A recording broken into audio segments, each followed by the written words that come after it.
My name is Andrea Callanan. I am slightly on hiatus from instructing at the moment. I'm working with the Office of Public Engagement, where I get to see all the things that other people are teaching. So that's a lot of fun, being part of an interdisciplinary unit. But my background is in teaching through the Department of English, teaching creative writing, and I will tell you a little bit more about that as we go along.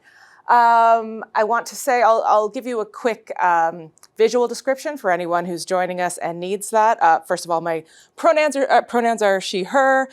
Visually, I am a white woman in her late 40s with sort of layered shoulder-length salt and pepper hair. I have glasses on that have plastic rims that are sort of, my husband calls it ashtray glass color, but they're sort of a browny pink transparent frames. I got a black turtleneck sweater. And that's pretty much all you need to know. I am standing with my slides, which are primarily going to be text. There are not a lot of graphics in there because I actually struggle a lot with graphics, the things that exist, thinking that they're going to make things easier for people, I actually find much more difficult. So I will do my best to read any text that goes up verbatim, just so people know what's up there if for some reason that's not accessible to them. And I will also say that if anybody wants to contact me, if you want to have the slides sent to you in a format for a screen reader or anything else that's going to be useful for you, by all means, my email's up and I'd be happy to share those. So I will begin neurodiversity in the classroom, from accommodation to collaboration. And I'm using the word accommodation here in the sort of conceptual sense. I'm not talking about accommodations as would be offered by accessibility services, because frankly, that's not my area of expertise, and there are a lot of people who know more about that than I do. I'm thinking more about accommodation as in making space for. So, to give you a quick outline of what I'm going to talk about, I'll tell you a little bit about me and what qualifies me to talk to you about this, because when we talk about neurodiversity specifically, disability more broadly, oftentimes it's important to situate ourselves in those conversations so everyone knows where we're coming from on that. I'm going to go over a little bit of vocabulary around neurodiversity. I'm going to talk a little section I've called Behind the Scenes, Neurodiversity from the Inside Out, which is really meant to help people get a sense of what might be going on with their neurodivergent learners, what might be happening behind the person who you see in the classroom or who you see online, some of the other things that might be going on in their lives that may be contributing to or detracting from their classroom success and their experiences. And then I'm going to talk about some ways we can create conditions for that neurodivergent student success. So, who am I? I'm a recent PhD in English here at Memorial. I completed that in fall of 2023. My undergraduate degrees are from McGill in English and Religious Studies. My MA and doctorate are from here, and I've been a creative writing instructor on and off since 2019, which means that my instructional experience is probably less than a lot of people who are listening here and joining here today. And it's also quite specific. Creative writing is a very specific mode of instruction. It's workshop-based, it's peer-based. The classrooms are very small, or the class sizes are very small. And the students who are there, the learners who are there, have been selected based on portfolios. That classroom experience means that my relationships I've been able to build with those students are really based on collaboration and learning about one another. I know a lot about the students before they come in, which I know is a unique experience in the post-secondary learning environment and teaching environment. I was diagnosed with ADHD in 2019. I was later assessed for autism spectrum disorder in 2022. All the while I was doing my PhD on this subject. So my PhD focused on autism and poetry, and my complementary research area was on the disability memoir. So a lot of what I've been looking at during that program and then continuing through the last 2 years has been people writing about their own experiences as disabled people and disabled writers. So there's a lot of voices that are part of the conversations I have. I'm the co-convener of the NL Center for Applied Health Research and Knowledge Exchange Groups on autism and on critical disability studies. So if people are interested in this subject, those are great places to go to learn more. And I'm also a parent of 4 children, two of whom have autism diagnoses. One of those is also has an ADHD diagnosis. I am a partner of a neurodivergent spouse and a child of neurodivergent parents, and I have S in parentheses there because one of those will never be diagnosed, but I have a strong feeling that if you were to go through that process, we'd know what we're working with.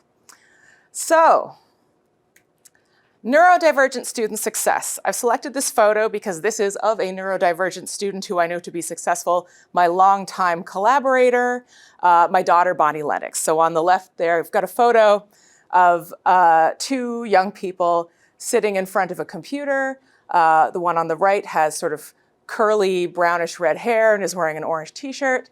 The one on the left has long blonde hair, was wearing a black t-shirt, and is looking, has their chin rested on their hand and is looking at a smaller computer screen, which has another photo of them because they're editing a film. That's my daughter, Bonnie, on the left. She is my longest term collaborator. She's a fourth-year student at King's in Halifax studying film, and she is absolutely thriving. And I wanted to select this photo to demonstrate that neurodivergent students, when given the tools to thrive and when supported in following their passions, can do amazing things and surprise a lot of people. And I think some of the teachers she might have had through secondary would be very pleased and delighted and surprised to see how well she's doing. So, I'm going to move into the vocab now as promised. And now a lot of what I'm going to discuss here, these are not clinical terms. These are terms that have been popularized by people within the neurodiversity community, in the broader disability community. Some of them are very well known, some of them are not, some of them are sort of nascent terms. But these are all things that you might encounter in talking to and working with neurodivergent students. So the first of these is neurotypical. So neurotypical is a word that refers to someone who functions as, quote, clinically normal, and I'm putting a lot of weight on those quotes there, in terms of sensory and cognitive processing, communication, social interaction, etc. So this is someone who, if you were walking around, you picked up an intro to psych textbook and you read all the things about what a brain does, you'd go, yeah, pretty much, and carry on with your day, okay? So neuronormativity is the social assumption that all people are, or should strive to be, neurotypical. So we can see a relationship here between that and words like heteronormativity, these sort of baselines throughout society that work on the assumption that all of the people are a certain way and all of the, say, curricular design is made for people a certain way, as it certainly used to be in the past, and all of the buildings are made for people in a certain way, and all the lighting decisions are made to accommodate the needs of a specific group of people. So it's that baseline neuronormativity, which of course we are challenging with conversations like this and with the work that is being done here. Neurotype is a word for the categorical. It's another word for a neurological category. So neurotypical, autistic, ADHD. Often people will refer to their neurotypes, or people with my neurotype find it hard to blank, that sort of thing. So that's page 1 of vocab. There will not be a test, but again, I'm happy to share this with anyone who wants it. More vocab. So now we're getting into it. Neurodivergent describes someone who does not function as, quote, clinically normal in terms of sensory and cognitive processing, communication, social interaction, etc. This could be due to any number of neurological conditions, diagnosed or otherwise. So I didn't become neurodivergent when I got an ADHD diagnosis. I was neurodivergent the whole time. It's just the ADHD diagnosis helped put some framework around that. So there are a lot of people going around this world who are neurodivergent who don't know that they are or don't recognize that there is sort of a framework for understanding that experience. Neurodiversity occurs when people with different neurotypes share an environment. So this room is a neurodiverse environment just by virtue of me being in it. I expect some of the other people here may also bring their own neurodivergence into it. So you see this word was selected in the 90s. It sort of came to prominence, and it was meant to sort of relate back to biodiversity and suggest that just as an environment that is biodiverse is a strong, healthy environment, an environment that is neurodiverse is a strong, healthy environment. Another word we have, which is a new one, is neurocosmopolitanism. I love this word. It comes from so sort of separate researchers in the US, one named Dr. Nick Walker, another named Ralph John Savarese, who both have put together this idea of neurocosmopolitanism. So it says here that it is an approach to neurodiversity rooted in celebration, appreciation, and genuine curiosity. So just as a cosmopolitan person is someone who can go from different, city to city, different places in the world, is a citizen of the planet and appreciates all of the different things that they encounter in these journeys, neurocosmopolitanism is rooted in appreciation of the different things that people with different neurotypes are bringing to their environments and to the world. And just two more, and even more vocab. Neurospicy is a fun synonym. Obviously, this is not a clinical term for neurodivergent. Often, but not exclusively used by neurodivergent people who do not have clinical diagnoses, but who identify with neurodivergent characteristics and experience.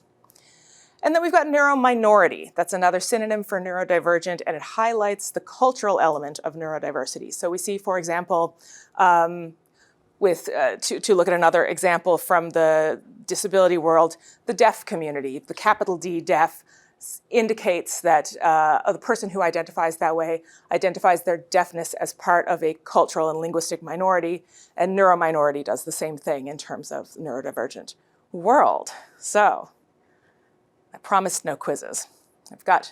Okay, just so we know what we're talking about here. This slide reads, what counts as neurodivergence, ? And there is no consensus on this. So I am speaking from a place of autism, ADHD, or ADHD, as it is now often known when these two conditions combine into its own, their own sort of beautiful alchemy of life. But also other conditions that are considered to be neurodivergent conditions are dyslexia, which we understand is the difficulty decoding written language, dysgraphia, which is the difficulty encoding written language or language into writing, so a difficulty with writing, dyspraxia, which is difficulty in I talk about it as dyslexia of the body, like physically navigating the world, dyscalculia, which is similar only with decoding and encoding numbers in mathematics, Tourette's syndrome, Down syndrome, and sensory processing differences like auditory processing disorder, Ireland syndrome, which is a visual processing disorder. These are all generally considered neurodivergent conditions. Some experts argue that dementia, brain injury, bipolarity, obsessive-compulsive disorder, schizophrenia, and other conditions should also be classified as neurodivergence. And there are further additions to this classification. So Nick Walker, who I referred to earlier, includes things like your brain having been altered by exposure to psychedelic drugs or by years of transcendental meditation. These are all considered neurodivergence within this large umbrella. People talk about left-handedness, colorblindness.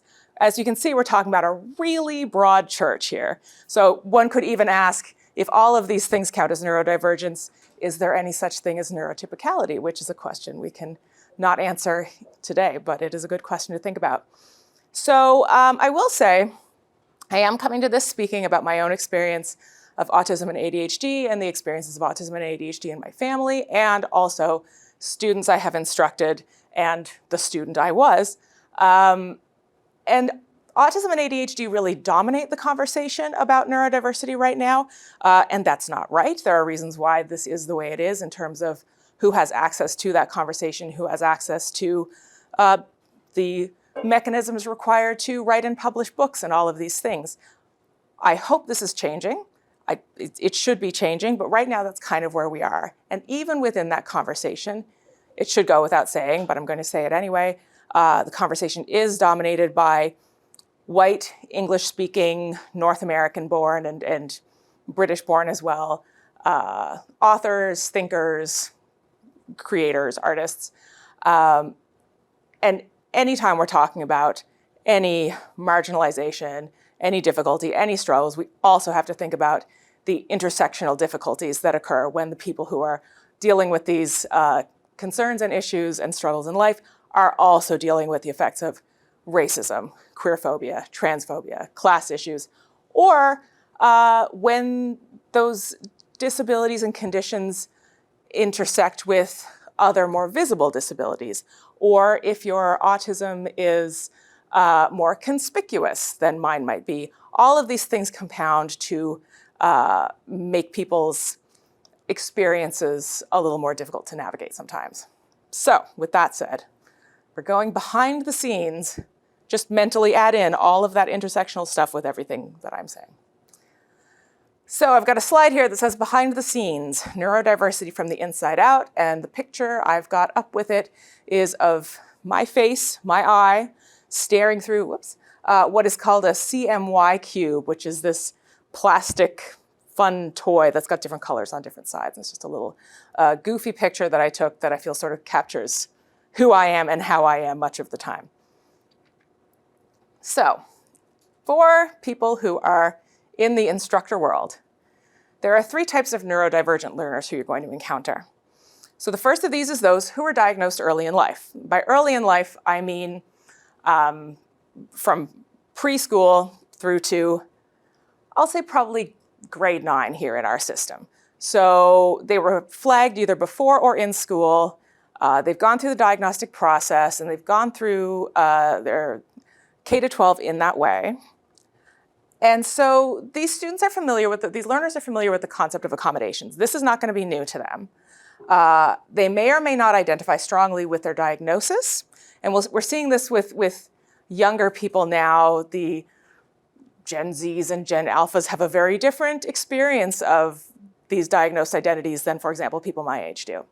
They may or may not identify with the or a disability community. They may be challenged, they may be especially challenged by the shift from secondary to undergraduate. So everything that's going on with a student who is 18, 19 years old, who is dealing with those changes from secondary school to undergraduate, these things are likely to be compounded just by the nature of what these conditions bring to your life in terms of communication, planning, time management, all this kind of stuff. So that's group number 1. Group number 2 is those who were recently diagnosed or who are going through the diagnostic process now. So my daughter with the blonde hair doing the film editing, this was her. She was diagnosed in grade 12. And so she started her undergraduate degree, she started post-secondary, as I say here, aware that they are entitled to accommodations, but don't necessarily know what's available and what will work for them. They're going through this in real time. They may be adapting to a new identity, new therapies, medications, etc. So everything that's going on in front of you, all these things are happening in the background with these learners. Also, this is probably the group, if you are someone who is instructing more mature learners, so I was one of these learners and I've also instructed these learners, people who are getting these diagnoses in their 30s and 40s and 50s, and it's happening a lot with ADHD and autism especially, your life is changing in enormous ways. Your identity is changing. Anecdotally, and I have no research on this whatsoever, but anecdotally, this is probably the group that is most likely to identify really strongly with their diagnosis and with the disability community, and there are lots of reasons for that. Largely, it's very lonely to be an undiagnosed neurodivergent person.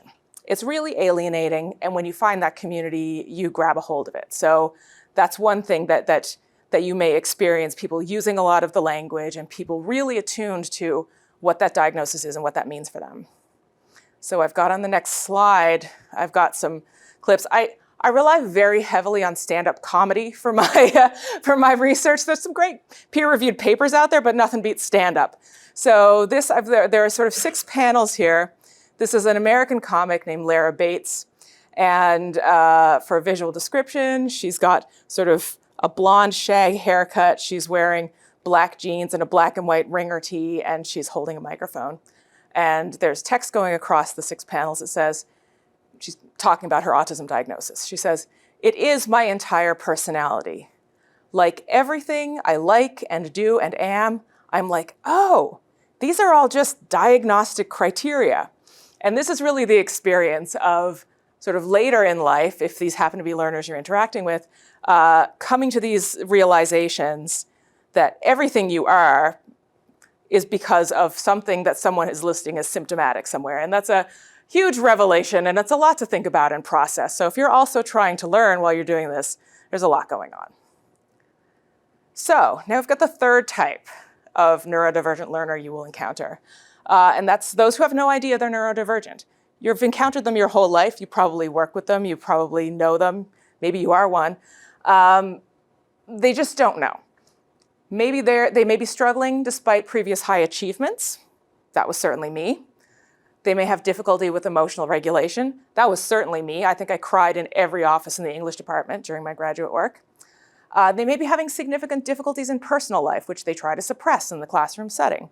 So this is a tricky situation because someone may be struggling and not have the language or a framework or whatever they need to understand why they're struggling.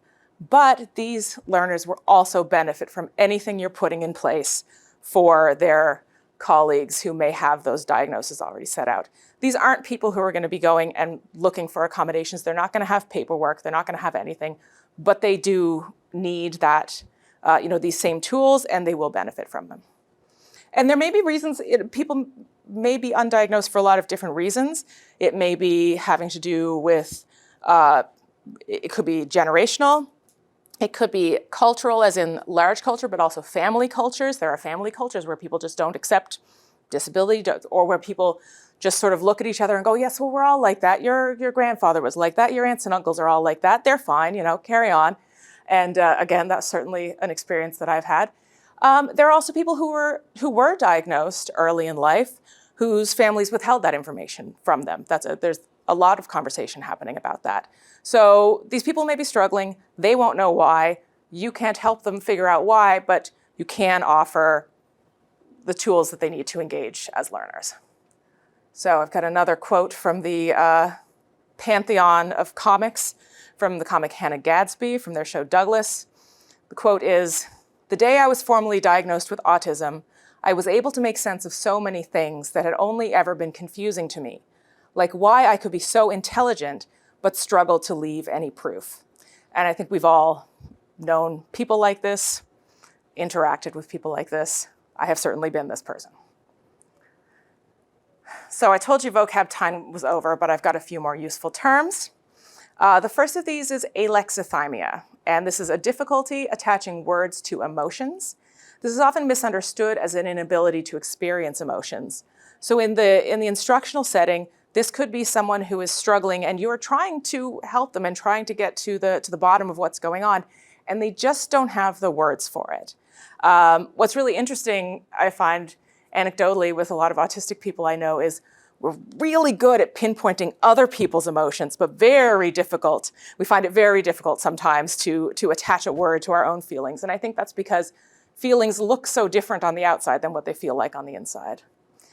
Spoons is a term adopted from the chronic illness community, meaning the units of energy a person has available to them in a day. So the spoon theory is you wake up every day, you've got X number of spoons that you can expend on all of the different activities you have to do. And so you need to sort of decide how you're going to divvy up that energy. And so a lot of people in the neurodiversity community have adopted that language because it really does apply when you're struggling to meet all the needs that have to be met in the day. Rejection sensitivity or rejection sensitive dysphoria, RSD, again, it's another thing that will come up in these conversations, is an anxiety around not being accepted by others and, by extension, not having one's basic needs met. And I think when we hear the term rejection, we think about romantic rejection, or the friends you wanted to hang out with don't want to hang out with you, or something like that, or you didn't get into a program you wanted. But this is much more, I want to say maybe more primal than that. So an example would be a little child, kindergarten, has been asked to perform a task, and they ask for help with it. And the teacher turns to them, who's already dealing with 18 other kids or 25 other kids, and says, "Oh, well, a smart child like you can do that yourself. You don't need help with that." So that child then looks and sees that other children are getting help with things. But the things they're getting help with are things like adding and reading and those sorts of things. And the thing this child needs help with is someone to walk them to the bathroom because they're going to get lost on the way, or someone to help them put things away because they can't figure out the order to do it. So that lesson becomes, you don't get the same help that other kids get. And so that's where where it becomes more than just like a bummer, it becomes like an actual dysphoria sense where you have a great deal of anxiety about not being likable enough or whatever it is that is preventing you from getting the same level of help that other kids get. When really the reality is the things you need help with are just not deemed age-appropriate things to need help with. So that's sort of what we're talking about with RSD, and that sort of runs through people's lives. A couple more, pathological demand avoidance or pervasive drive for autonomy, since pathological demand avoidance sounds very judgy. Pervasive drive for autonomy, or PDA, is a common trait for many neurodivergent people, which makes it difficult or impossible to perform tasks when those tasks are expected or required.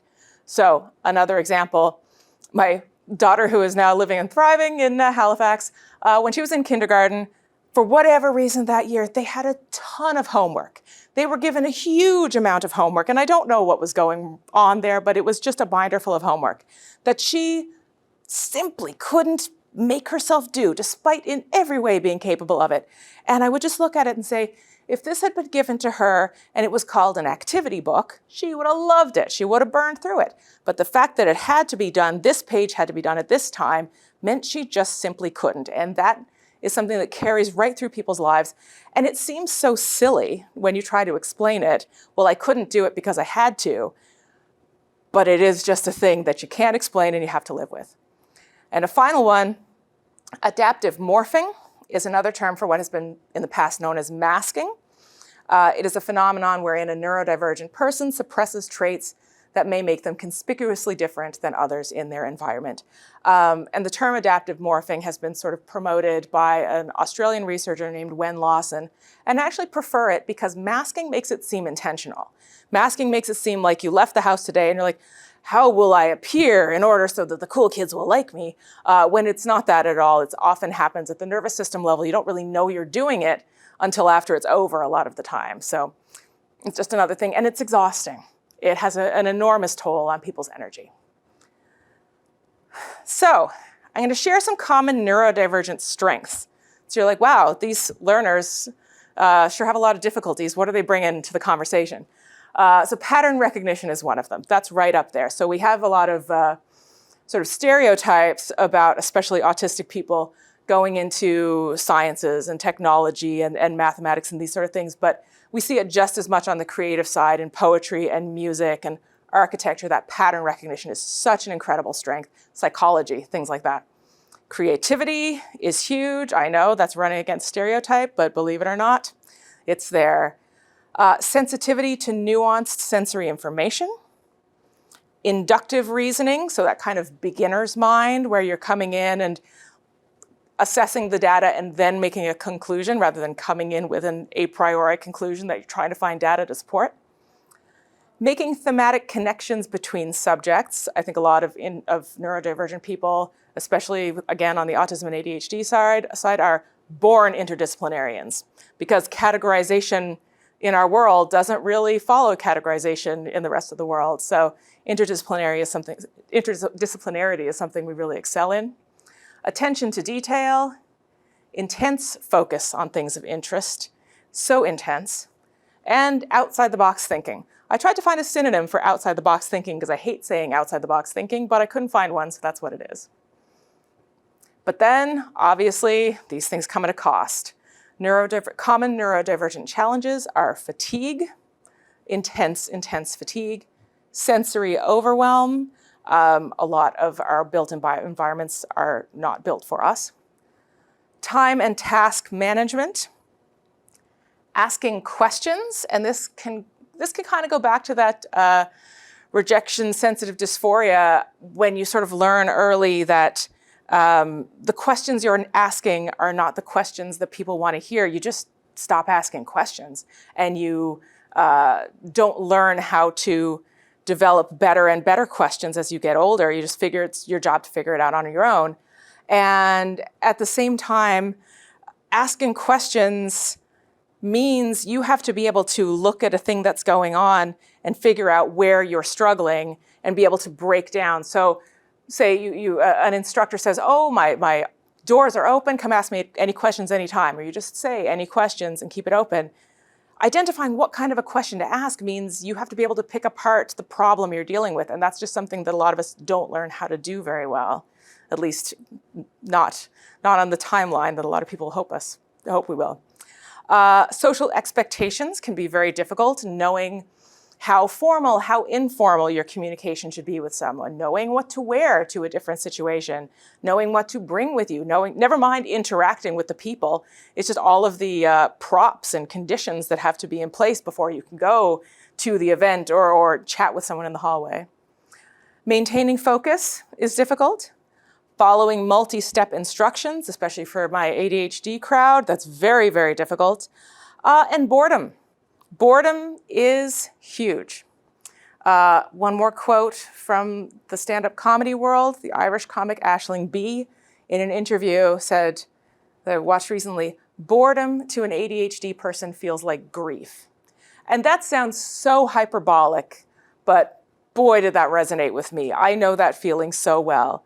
And so for learners who are not stimulated, especially in those required courses that they've just got to do, boredom is the end. It really is. So how do we create the conditions for neurodivergent success? And I've got here an illustration that was from the front cover of the Walrus over the summer in August. And so we can see here it's an illustration from the back of a lecture hall. There's an instructor at the front who looks to be a Black woman who's written the word exam on the whiteboard and is turning around with a look of shock as all of these young people of different genders and backgrounds are holding up accommodation requests. And the article wasn't as inflammatory as the illustration suggests, but certainly we have seen a preponderance of these needs over the last few years. So, accommodation to collaboration. Where can you make space for learners to be co-designers? Now, I'm not in here as an expert in curricular design, instructional design at all. The question is for everyone as they're going through this, what spaces can I open up for this program, this course, this moment to be a collaboration? Some neurodivergent learners will thrive if given more options in terms of deadlines, styles of assignment, etc. Others will be completely overwhelmed. I would have been completely overwhelmed. How can you balance freedom and structure? Is it possible to offer a structure option and a freedom option in your syllabus? So one thing I tried when I was teaching was the course I was teaching, the learners, the students, the peers, had to submit a final portfolio of 6 poems that we were going to be working on over the course of the semester. So I gave them at the beginning of the course what the 6 themes were, and the themes were for the different poems. The assignments were who, what, when, where, why, how. And I gave them the option to do whichever of those in whichever order they wanted to do. And if that was too much for them, just do the thing that I said and do them in the order that I gave them to them. So that worked in that situation. Some of them went all over the place. Some of them stuck to that order. Everybody seemed happy. Is that some sort of thing that can be adopted broadly? It's a thing you can think about. Flexibility in terms of deadlines can be very helpful for some learners. It can also invite procrastination, and I would have been a disaster if I had flexibility in terms of timelines. It's worth having some good conversations about this in the classroom, just so people know what they're getting into when they extend deadlines. I know that I've never done better having more time. I've only allowed the monster to become bigger. So it's a thing to think about. So next page here. Make your expectations clear. For some learners, the hidden curriculum is more deeply hidden than it is for others. And again, when we add in the different layers of marginalization in there, when we're looking at those different intersections, whether someone is a first-generation university student, there are a lot of things to think about. But that hidden curriculum is still hidden from me in a lot of ways. It's worth having someone read your syllabus and assignments for you before you share it. You know what you're trying to express, but your learners don't know what you're trying to express. For any given section, are the who, what, when, where, and why, and how easily discernible? Are you using polite language that could be misconstrued? Politeness causes more trouble than I think it may be worth. So for example, if you say, it would be ideal if all portfolios were on my desk by the week before exams, that's a very different thing for a lot of people than portfolios are due November 27th. It would be ideal doesn't tell me that I'm supposed to do anything. It would be ideal if there was good weather on my birthday, but I don't have any control over that. If the portfolios were on my desk, do you mean physically I place them on your desk? Do you want it in print so I can put it there? Or is on my desk a metaphor for in my inbox? I don't know that. The week before exams, there's 7 days in there. What do you mean? Also, make sure your learners know what they're being evaluated on. You might think they know that. They might not know that. I had some very intriguing experiences when I was instructing creative writing, what people thought I was marking them on. And I had to become very, very clear on what it was that they were meant to be doing. And I think a lot of neurodivergent learners who have come through secondary, come through K-12 on the gifted side of things, often don't know what they're being marked on because they're just really quite clever and charming. They're quite bright, they do well, teachers like them, they're not causing any trouble, and they don't know what it is that they've done that has earned them good marks. And so when you come into that secondary environment, it's quite startling not knowing what's expected of you. So are you making sure that your learners know what it is that they're being evaluated on?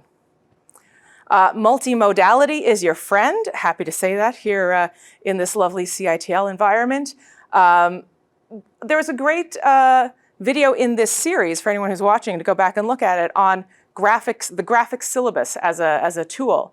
That's a really awesome thing, and I would have absolutely had no use for it so as a learner. So I say here, some learners will respond really well to graphic syllabi and assignments.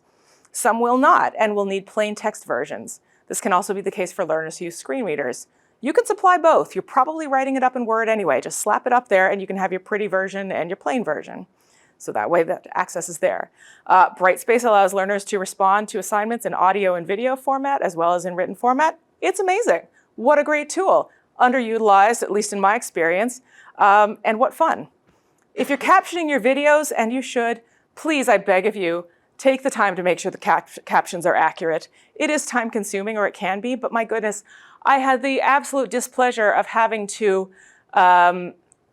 edit a transcription of an hour-and-a-half long conversation, and the transcription was, the captions were provided by the Zoom automated captioning. The inaccuracy was funny at times, but baffling. And so if you think people will be able to just figure things out from cues, you try it. They won't. So just take the time to do that if you can. A few other things you can try, body doubling or work-along sessions as a reinvention of office hours. I don't know if people are familiar with this concept. It's very popular with ADHD folks. I wrote much of my dissertation this way. Body doubling or work-alongs is where you have people who are just sitting together. You could be working on totally different things, but you're all working at the same time. So usually it's a 25-minute spurt of work, 5-minute check-in, get up and stretch or whatever. You can do these online. There are online services where you can avail of these, but maybe it's a thing that your learners can do together. Maybe that could help for some learners who don't necessarily have the familiarity and comfort to go to a cafe and do that. Creating an environment like that that is set up for these work-alongs. They might not even be working on something for your course, but they are working on something that they can get out of the way to then pay attention to your course. Getting to know you surveys or questionnaires with questions to get learners thinking about how they learn best. And asking how do you learn best is not necessarily the way to do that, but something like, what do you remember better? Podcasts or TV shows or books? What was your favorite course in high school and why? What did you get out of it? What did you enjoy about that?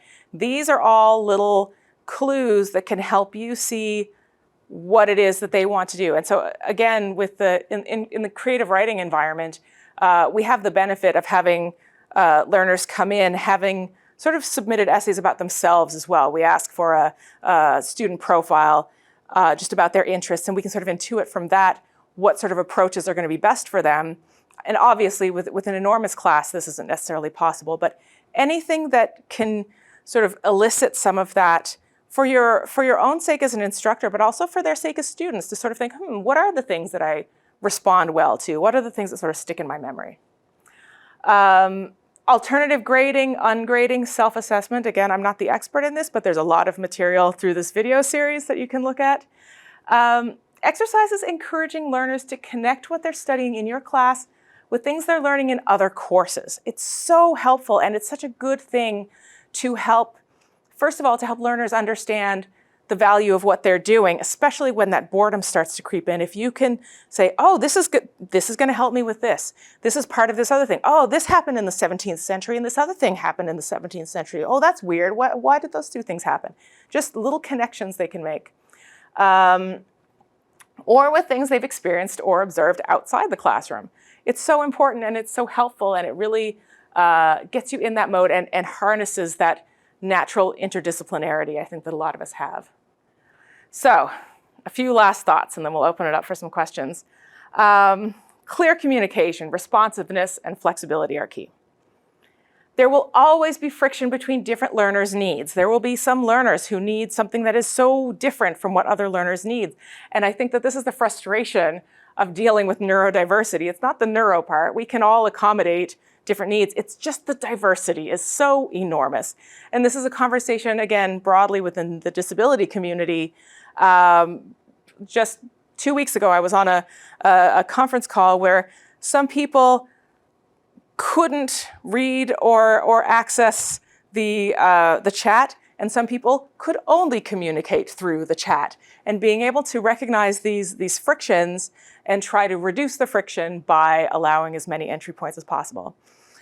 There will also be friction between learners' needs and your own, and that's a thing that you have to consider as well, is how much flexibility, how many options can you give before you create a situation that actually make things impossible for you to deliver what you've promised to those learners. Small changes can make a difference. We all know this. It doesn't have to be a total overhaul at any given time. Just little options here and there, little bits of flexibility. Neurodivergent learners are experts in their own experience, even if the framework for that experience is something they're going through in real time, with diagnoses in the moment. A phrase I always use, because I'm someone who has grown up with a great deal of loving support in my life. I don't need you to believe in me. I just need you to believe me. It's fine. I don't need cheerleaders. I need people to believe me when I say, I'm not going to be able to do this in this way. And bringing this into the classroom, learners have responded strongly to me because I've been able to say, I trust that what you're telling me is accurate about your experience. Well, let's take it from there. What can we do for you? So that's everything I can cram into these 45 minutes. I'm going to say thank you, and I'm going to open it up to any questions. And again, I've got my email up here, and I encourage anyone, if you've got any questions or if there's any resources or anything you'd like to chat about, I have those. And I think we can I close the slides now and we'll have a little chat? And someone else says, thank you, great information. Right. It's, as is probably evident, I could talk about any one of these individual slides for 3 hours. This really is a passion of mine. And part of why it's so much of a passion is not just my own experience as a learner, the things that I'm recognizing would have been useful to me as a learner, because despite my apparent successes of holding a PhD and having done quite well in that regard, my academic experience was a mess. It was rocky. There was a 14-year hiatus between undergrad and graduate.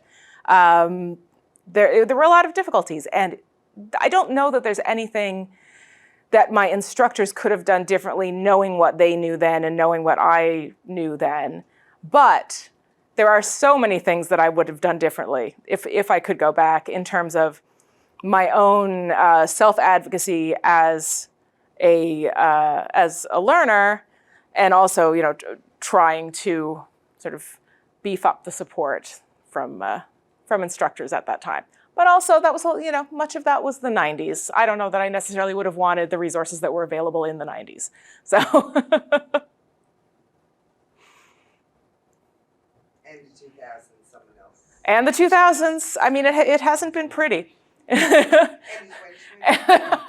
We're still getting there. We're still getting there. But I mean, I think we can all see how much this conversation has deepened and evolved over the last few years. And I'm hoping, again, I mean, I know that I'm always delighted to have these conversations, but I want to have these conversations led by, for example, non-speaking autistics, by autistics who have experiences of those other intersectional identities, who are bringing other parts into that conversation. I'm very, very privileged in the position that I'm in, and I want to hopefully open up space for other voices in those conversations. I had a question. Yeah. And I don't know how I guess it applies. It's just a personal experience that you had said. You were diagnosed in 2019. Mm-hmm. Is that what helped your daughter then? Because your daughter was diagnosed around that time, I'm assuming. It's a classic tale where I started to recognize, I mean, in my own research, I had been reading more about ADHD and autism specifically. I was following a lot of people online who were coming from that experience. I was making friends who were living those experiences. And it's almost a cliche in the world of adult diagnosis that someone's child gets flagged for screening in school. And you go, oh, that's not ADHD. That's just what we're like. We're all like that. That's not autism. Sure, I'm just like that, right? And then you go, oh, wait a minute. And so it was a ripple effect that began with my daughter. And I know so many people who have lived exactly that same narrative, where it began with her. And I went, oh, well, if that's what that is, then I should probably get this checked out as well. And I mean, I could say a lot about the diagnostic process for adults in this province. I won't go through that, but it is very difficult. That's another reason why some people are undiagnosed. Simply, the diagnosis process is not accessible for a lot of people. And so, with some of these, we're looking at more complex identities and challenges and therapies and potential medications and those sorts of things. With ADHD, medication available, it works pretty well for a lot of people. I'm very happy with mine. For autism, if you are the sort of autistic person who hasn't been flagged at any point so far, then there's probably nothing that anyone's going to do for you. You're going to get a piece of paper that says, yes, we have confirmed your suspicions. Best of luck in your future endeavors. So a lot of people don't get diagnosed for that reason, that it doesn't seem to be a lot of points some of the time. Yeah. Somebody else commented, and I guess it's during your thought, one said generational, so and another said it's $4,200 for adults. Is that the diagnosis? That would be, I assume that would be for, there are sort of different tiers. There's what's called I can't remember the terminology, there's a screening and then there's a full assessment. And that would probably be the full assessment that would also involve speech language pathologist, different experts are involved in it. It's very clinical. Even the short version of that, which is just questionnaire upon questionnaire upon questionnaire about things you're terrible at. So you have to sit in a room and go, oh, how bad at you are this? Pretty bad. How about this? Yeah, pretty bad at that. I think that can come in, if you can find someone to do that, under $2,000, but it's a lot of money. And for something that may not be that useful to you in terms of the actual paperwork. The identity is something different, and self-diagnosis is perfectly valid in the autism community for that, because you know yourself, right? I think that the concerns about people fraudulently representing themselves as autistic, I think are pretty overblown. I don't think you'd go through the effort, quite frankly, but yeah.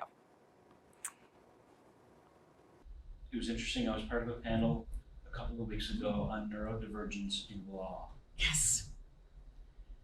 And the dean from Osgoode Hall, which is the largest law school in Canada, University of Toronto, they did a survey for their incoming first year students, 306 students, 273 self-identified as neurodivergent.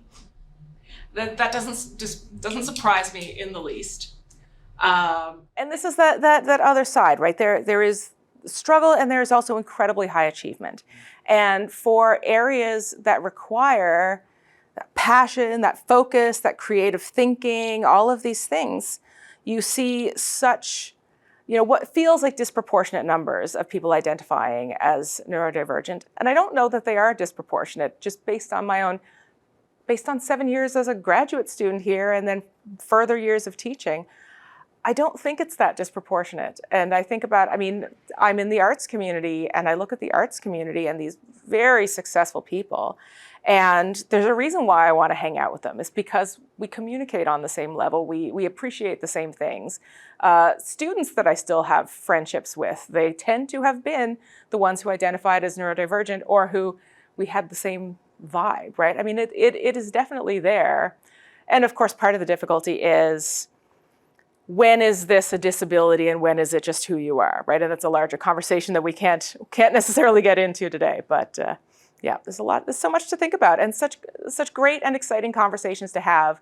And I hope at least, I know I may have gone a little bit overboard with the vocabulary, but part of that is to just give people the tools to have these conversations. And then it doesn't have to be something to shy away from, or we don't want to say that, or we don't want to upset anyone. I think most people are really keen to talk about this stuff.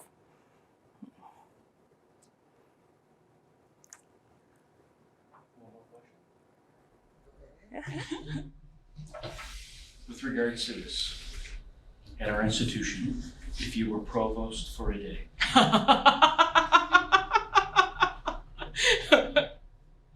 what's one thing, so again, thinking about that +1, that's something, maybe not small, but one thing that could potentially, because there are things that our institution doesn't do that others do maybe better, or things that we do that we could do better, in supporting this type of learner. You know what, I would say,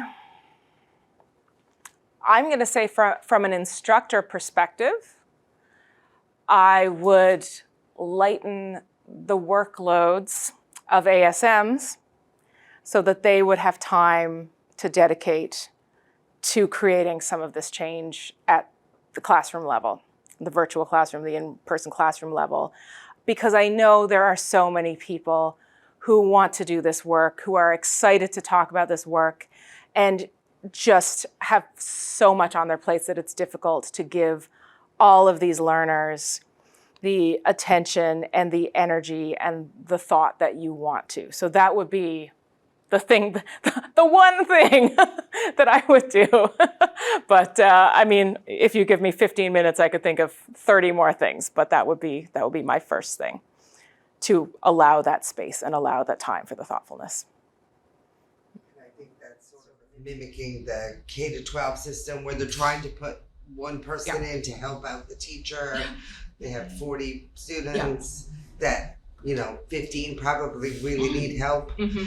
So one person is not enough to help out the professor, the instructor, the teacher. Yeah. Well, one thing that I feel very confident in saying is that instructors at this level, teachers at K-12, want their students to thrive. They want their learners to thrive. They want to see that. We all want to see that, right? But it's hard to meet all those needs. I do have an anecdote about a learner early in my stretch of teaching who another neurodivergent arts community person, just marvelous person, who was submitting these fantastic drafts. Writing poetry is just really good, like bringing real talent and skill into the room, but just not doing any of the things that were the actual assignments. And I think this is one of those people who had always done well just because they're charming and interesting and smart, and people said, oh yeah, great, no, you're doing really well. And I was like, what am I gonna do? Because they're not giving me the things I need to grade them on, right? I've explained, and I just sat them down and I said, look, you're doing really great work and it's not something I can evaluate you on. So I'm going to give you the option. You can either do the assignments I'm asking, or you can just keep doing what you're doing. I won't be able to give you the mark that you deserve, but you will have come out of it with this body of work that's really good, and you'll probably get a grade that's less than what I would want to give you, but I can't mark you on something you're not doing. And we just had that conversation. And they ended up going, oh yeah, fair enough. And then for the rest of the semester did the thing I was asking them to. And it was great, right? So sometimes it's just a matter of sitting down going, are we on the same page here? Because we really might not be on the same page.